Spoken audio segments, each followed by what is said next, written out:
প্রত্যেকটি জায়গায় দেখবেন যে চুরি ডাকাতি ছিনতাই বেড়ে গেছে। এখন তো ছাত্রলীগ নেই, এখন তো যুবলীগ নেই, তাহলে এটা হবে কেন?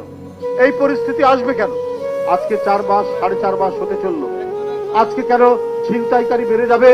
ছিনতাইকারীর ছুরিতে 9 জন লোক ইতিমধ্যে রাজনীতিতে কি বলে ঢাকা রাজধানীতে মারা গেলেন কেন? কেন আজকে পাড়ায় মহল্লায় ছিনতাইয়ের প্রকোপ বৃদ্ধি করছে, চুরি ডাকাতি বেড়ে গেছে? আপনি 2-3 দিনের গণমাধ্যম দেখুন, প্রত্যেকটি জায়গায় দেখবেন যে চুরি ডাকাতি ছিনতাই বেড়ে গেছে।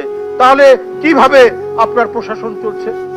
অনেকে বঞ্চিত ছিলেন, অনেকের প্রমোশন হয়েছে, অনেক কিছুই হয়েছে, তাহলে আজকে আপনার অথরিটি ইম্পোজ করতে পারছেন না, আপনার কর্তৃত্ব প্রশাসনের মধ্যে আপনি সেটাকে বজায় রাখতে পারছেন না।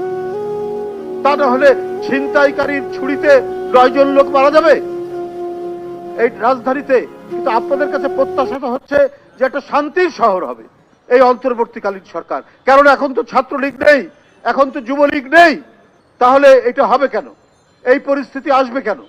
তারপরে আপনার প্রশাসনের যে কোঅর্ডিনেশন, সেই কোঅর্ডিনেশনটা, সেই সমন্বয়টা ঠিক মতো হচ্ছে না। কিন্তু উপদেষ্টারা অনেক কথা বলছেন, অনেক বড় বড় কথা বলছেন, এবং আমরা যদি কিছু বলি আমাদেরকে উল্টো সবক দিচ্ছেন যে আপনারা 53-54 বছর কিছু করতে পারেননি, এখন আমরা করছি। আরে বাবা,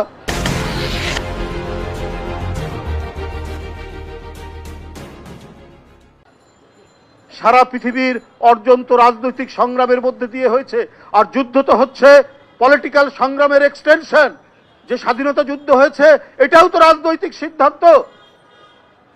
রাজনৈতিক সিদ্ধান্ত এই অর্থেই একজন মেজর ঘোষণা দিয়েছেন, তারপরে সরকার গঠন হয়েছে, তারপরে তারা নেতৃত্ব নিয়েছেন, জিয়াউর রহমানরা যুদ্ধের সেনাপতির নেতৃত্ব দিয়েছে। আর আপনারা সব কিছু বন্ধ রেখে স্তব্ধ করে দিয়ে মানে ইলেকট্রিসিটি বন্ধ করে অন্ধকারের মধ্যে সংস্কারের মাস্টার প্ল্যান করবেন, তো সেটা কি, এটা কি একটা বিশ্বাসযোগ্য বিষয় হতে পারে?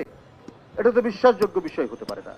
আপনার স্বাধীনতা, আমাদের গণতান্ত্রিক সংগ্রাম, আমাদের 90, আমাদের 24, সবগুলোই তো হচ্ছে রাজনৈতিক সিদ্ধান্ত। আর আপনারা বলছেন রাজনীতিবিদরা তারা এতদিন কিছু করতে পারেননি। এতদিন যা কিছু হয়েছে সেটা তো রাজনৈতিক সিদ্ধান্তেই হয়েছে। এখন একটা ভিন্ন পরিস্থিতি, আপনাদের উপর বিশ্বাস রাখা হয়েছে, সেই বিশ্বাসটা আপনারা সকলকে নিয়ে আপনাদের বিশ্বাসটা রক্ষা করবেন, সংরক্ষণ করবেন। তা না হলে তো আপনাদের প্রতিও তো মানুষ বিরূপ হতে থাকবে।